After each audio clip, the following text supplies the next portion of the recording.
నమస్కారం. ఈరోజు మనం ఒక పురాతన కథలోకి వెళ్తున్నాం. ఇది కేవలం ఒక కథ కాదు, ఒక రాజకుటుంబాన్ని కుదిపేసిన ఒక పెద్ద విషాదం. ఇందులో కామం, మోసం, ప్రతీకారం, ఒక తండ్రి నిస్సహాయత అన్నీ ఉన్నాయి. మనం విశ్లేషించబోయే మూలం బైబిల్లోని 2 సమూయేలు 13వ అధ్యాయం. ఇది దావీదురాజు పిల్లలైన అమ్నోను, తామారు ఇంకా అబ్షాలోముల కథ. సరిగ్గా చెప్పారు. ఇది ఒక కుటుంబంలో జరిగిన ఘోరంలా మొదలవుతుంది కానీ దాని పర్యవసానాలు అంటే ఆ ఎఫెక్ట్ మొత్తం రాజ్యాన్ని ఎలా ప్రభావితం చేసిందో చూపిస్తుంది. అధికారం చేతిలో ఉన్నప్పుడు న్యాయం ఎలా పక్కదారి పడుతుంది, ఆ శూన్యతను ప్రతీకారం ఎలా నింపుతుంది అనే దానికి ఇదొక అద్భుతమైన కేస్ స్టడీ అనమాట.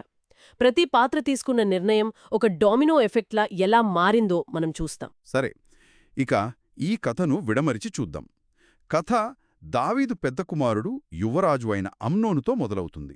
కథ ప్రారంభంలోనే మనకొక సమస్య కనిపిస్తుంది. రాజకుమారుడైన అమ్నోను తన సవతి సోదరి అయిన తామారు మీద ఒక రకమైన పిచ్చి ప్రేమలో పడ్డాడు. ఆ మూలంలో ఆమెను సుందరవతి అని వర్ణించారు.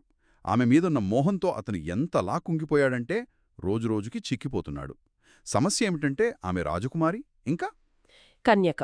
కరెక్ట్, ఇంకా కన్యక. ఆమెను కలవడం దాదాపు అసాధ్యం. ఇక్కడే కథలో మొదటి రాజకీయ ఆటగాడు రంగప్రవేశం చేస్తాడు. యెహోనాదాబు. అతను దావీదు అన్నకొడుకు, అంటే అమ్నోనుకు కజిన్.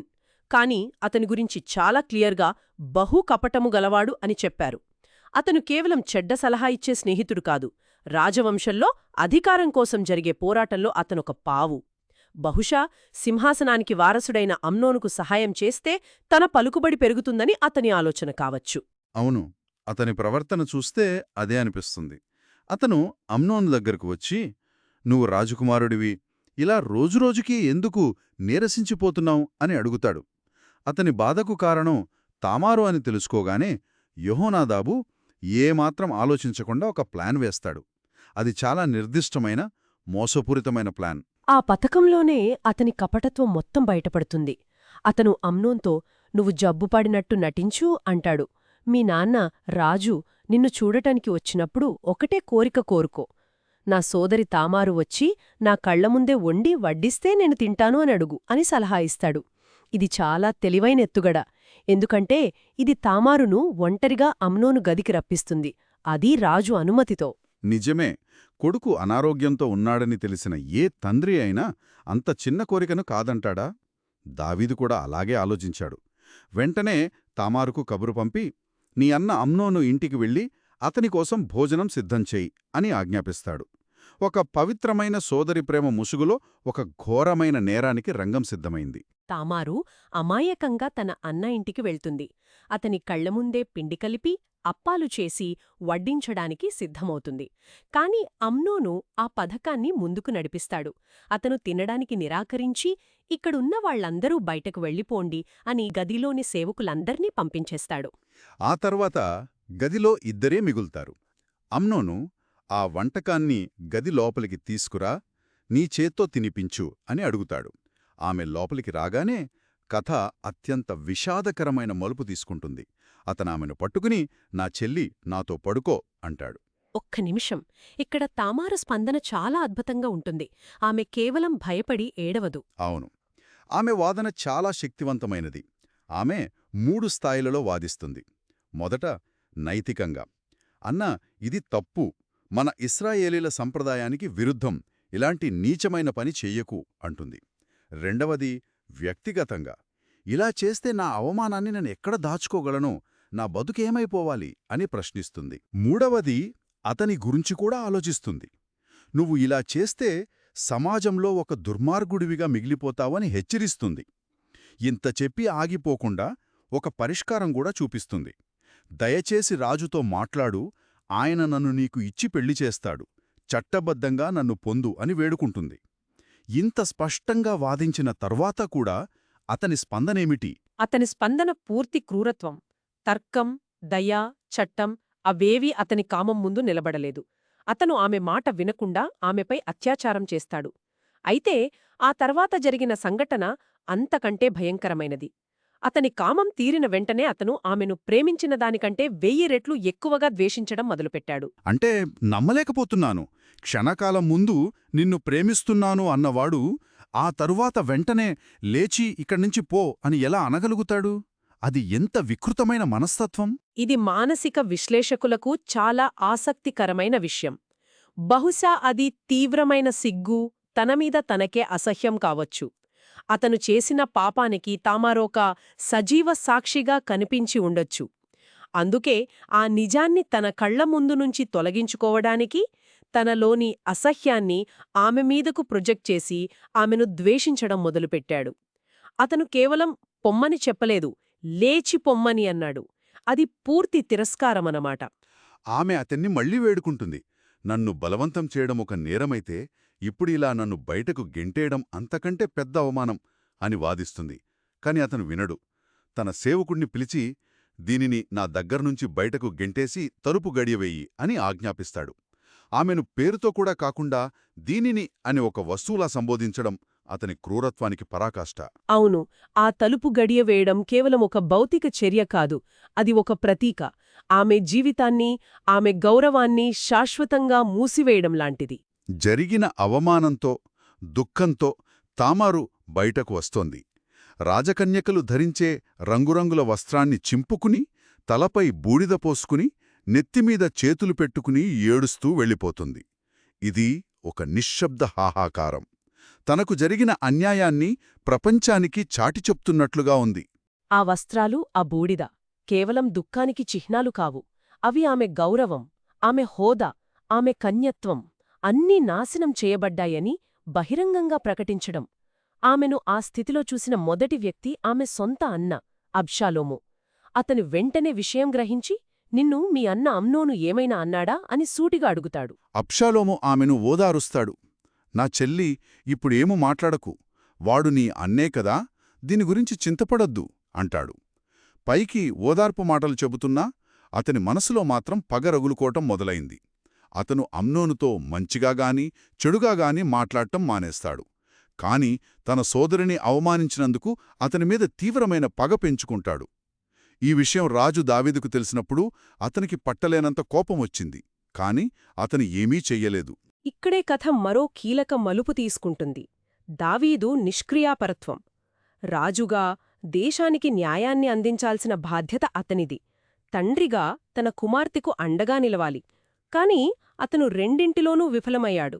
ఇది చాలా ఆశ్చర్యం కలిగిస్తుంది. అసలు దావీదు ఎందుకు మౌనంగా ఉన్నాడు? అతనొక యోధుడు, ఒక రాజు. తన కొడుకు చేసిన నేరానికి ఎందుకు శిక్ష విధించలేకపోయాడు? ఇది కేవలం తండ్రి ప్రేమ అంటారా, లేక రాజకీయ బలహీనత? దీనికి అనేక కారణాలు ఉండొచ్చు. 1. అమ్నోను అతని పెద్ద కుమారుడు, సింహాసనానికి వారసుడు.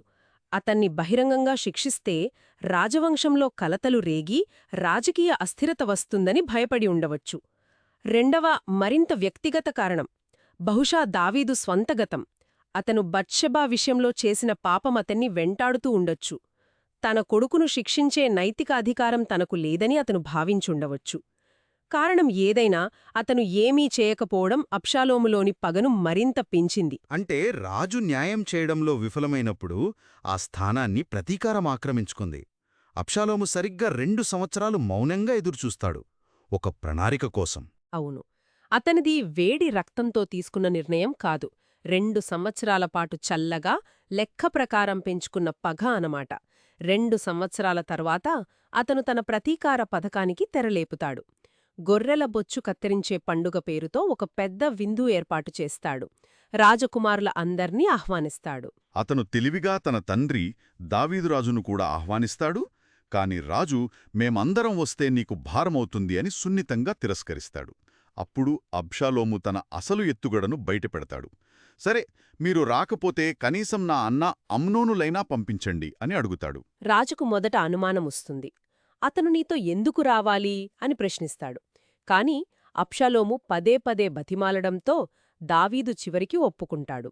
అమ్నోనుతో పాటు మిగతా కుమారులందర్నీ ఆ విందుకు పంపిస్తాడు. తండ్రిగా, రాజుగా దావీదు మరోసారి విఫలమయ్యాడు. తన కొడుకు కళ్లలోని ప్రమాదాన్ని అతను పసిగట్టలేకపోయాడు. ఆ విందులో ప్రతీకారానికి సమయం ఆసన్నమవుతుంది. అమ్నోను ద్రాక్షరసంతో మత్తులో ఉన్నప్పుడు అబ్షాలోము తన సేవకులకు సైగ చేస్తాడు. భయపడకండి, నేను ఆజ్ఞ ఇస్తున్నాను, అమ్నోనును చంపండి అని వారికి ధైర్యం చెబుతాడు. వారు వెంటనే అమ్నోనును అక్కడికక్కడే హత్య చేస్తారు. అది చూసిన మిగతా రాజకుమారులు భయంతో తమ కంచరగాడిదలపై ఎక్కి పారిపోతారు. మొదట దావీదు వద్దకు చేరిన వార్త ఇంకా ఘోరంగా ఉంటుంది. అబ్షాలోము రాజకుమారులందరినీ చంపేశాడు, ఒక్కడూ కూడా మిగలలేదు అనే తప్పుడు వార్త వస్తుంది. ఇది విన్న దావీదు కుప్పకూలిపోతాడు. వస్త్రాలు చింపుకొని నేలమీద పడి దుఃఖిస్తాడు. అయితే ఇక్కడ మళ్లీ ఆ కపట స్నేహితుడు యెహోనాదాబు తెరమీదికి వస్తాడు. మళ్ళీ యెహోనాదాబా? అతను ఇప్పుడు ఏం చేశాడు? కాని అంతటితో ఆగకుండా ఒక సంచలన విషయం చెబుతాడు. తామారును అవమానించిన రోజునుంచే అబ్షాలోము అతన్ని చంపాలని నిర్ణయించుకున్నాడు అని వివరిస్తాడు. అంటే రాజసభలోని ఈ అంతర్గత కుట్ర గురించి యెహోనాదాబుకు 2 సంవత్సరాలుగా తెలుసు. కాని అతను ఎవరికీ చెప్పలేదు. అతను కేవలం ఒక పరిశీలకుడు, ఒక విశ్లేషకుడు. రాజు కుటుంబం నాశనమవుతున్నా అతను సురక్షితంగా బయట నిలబడి చూస్తున్నాడు. తన ప్రతీకారం తీర్చుకున్న తర్వాత అబ్షాలోము గెషూరు అనే ప్రాంతానికి పారిపోయి అక్కడ 3 సంవత్సరాలు తలదాచుకుంటాడు. దావీదు తన కుమారుడు అమ్నోను కోసం రోజూ దుఃఖిస్తాడు. కాని కాలక్రమేణా అమ్నోన్ మరణం గురించి ఓదార్పు పొంది పారిపోయిన అబ్షాలోంపై ఉన్న కోపాన్ని నెమ్మదిగా మర్చిపోతాడు. ఇది తాత్కాలిక శాంతి మాత్రమే. ఎందుకంటే ఈ సంఘటన దావీదు రాజ్యంలో మరో పెద్ద సంక్షోభానికి, ఒక అంతర్యుద్ధానికి నాంది పలికింది. కాబట్టి మనం చూసిన ఈ కథలో ఒక వ్యక్తి కామం, ఒక స్నేహితుడి కపట సలహా, ఒక తండ్రి న్యాయం చేయడంలో విఫలమవడం, మరియు ఒక సోదరుడి ప్రతీకారం, ఈ గొలుసుకట్టు చర్యలు ఒక రాజకుటుంబాన్ని ఎలా ముక్కలు చేశాయో చూశాం. ప్రతి పాత్ర తీసుకున్న నిర్ణయం మరొకరి జీవితాన్ని, చివరికి రాజ్యం యొక్క భవిష్యత్తునే మార్చేసింది. ఈ కథలో అత్యంత ముఖ్యమైన పాఠం ఏంటంటే, న్యాయం ఆలస్యమైనప్పుడు లేదా నిరాకరించబడినప్పుడు అది ఎంత ప్రమాదకరమో చూపించడం. అమ్నోను చేసిన నేరం చాలా పెద్దది. దానికి రాజధర్మానుసారం శిక్ష పడాలి. కాని రాజు, తండ్రిగా ఉన్న దావీదు తన బలహీనత వల్ల న్యాయం చెయ్యలేకపోయాడు. ఆ న్యాయ శూన్యతే అబ్షలోమును ప్రతీకారం వైపు నడిపించింది. ఒకవేళ దావీదు రాజుగా సరైన చర్య తీసుకుని అమ్నోనును శిక్షించి ఉంటే అబ్షలోము చేతిలో ఈ హత్య జరిగి ఉండేది కాదేమో. సరిగ్గా. అప్పుడు బహుశా ఆ తర్వాత జరిగిన అంతర్యుద్ధం కూడా తప్పేదేమో. ఈ కథ విన్నవారికి ఆలోచించడానికి ఒక ప్రశ్న మిగిలి ఉంది. ఒక కుటుంబంలో జరిగిన అన్యాయానికి పాలకుడు సరైన రీతిలో స్పందించినప్పుడు ఆ కుటుంబం, ఆ సమాజం ఎలాంటి దీర్ఘకాలిక పర్యవసానాలను ఎదుర్కోవలసి వస్తోంది? ఒకరి మౌనం మరొకరి నేరానికి ఎలా ఆజ్యం పూస్తుంది?